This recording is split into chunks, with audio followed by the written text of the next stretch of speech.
اس مقصد تک پہنچنے کا راستہ بتانا، اس راستے میں آنے والی رکاوٹوں کو بتانا، ان رکاوٹوں سے بچنے کا طریقہ بتانا، یہ سارا کام کتاب کے ذمے تھا۔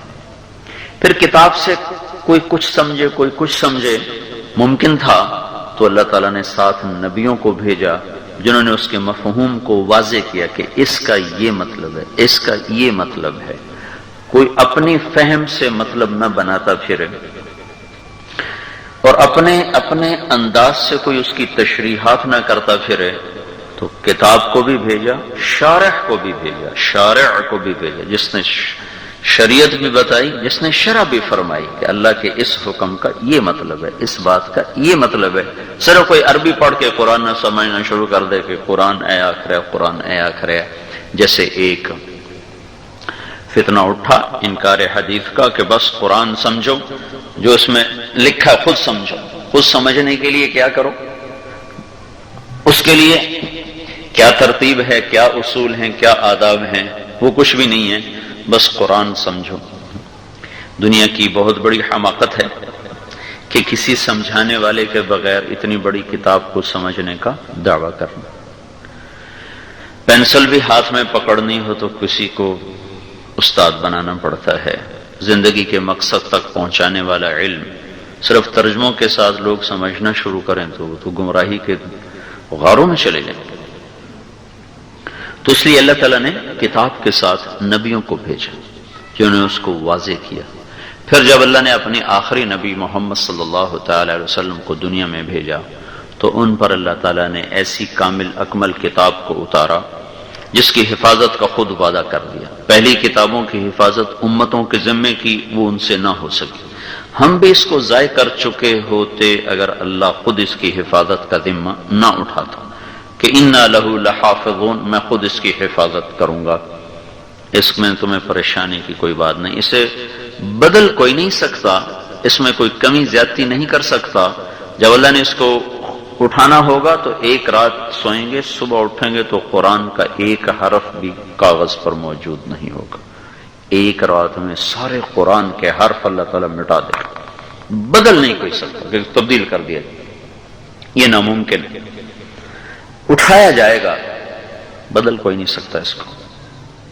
تو اللہ تبارک و تعالیٰ نے ابدی پیغام قرآن کی شکل میں دیا، ابدی رسول محمد صلی اللہ تعالی علیہ وسلم کی شکل میں دیا، ابدی تعلیمات کو اسلام کی شکل میں ہم تک پہنچا دیا، اور پھر اس پر مہر لگا دی الیوم اکملت لکم دینکم واتممت علیکم نعمتی ورضیت لکم الاسلام دینا۔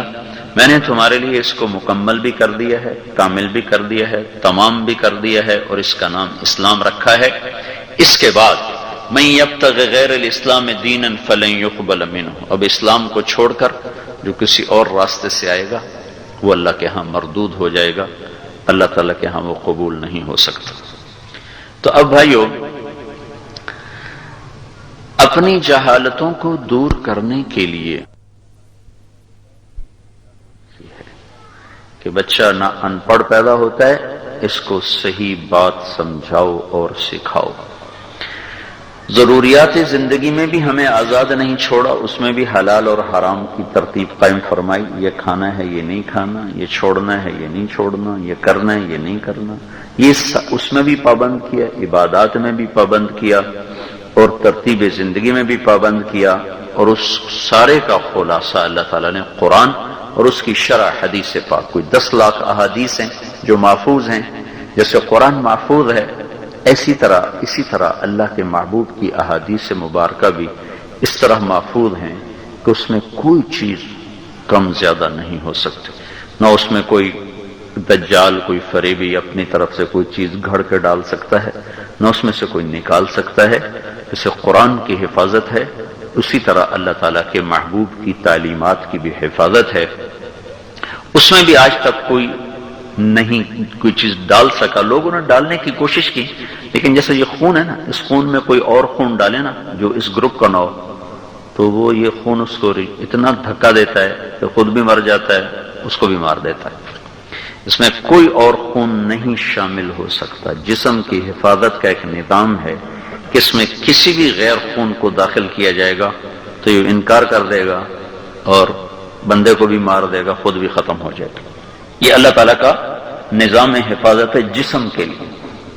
اسی طرح اللہ تعالیٰ نے روح کی حفاظت کے لیے تعلیمات رسول کو اس طرح محفوظ کیا ہے کہ کوئی بھی اس میں غلط چیز کوئی داخل کرنا چاہے گا تو یہ اس کو اٹھا کے باہر پھینک دے گا، اس میں کوئی چیز داخل ہو نہیں سکتی۔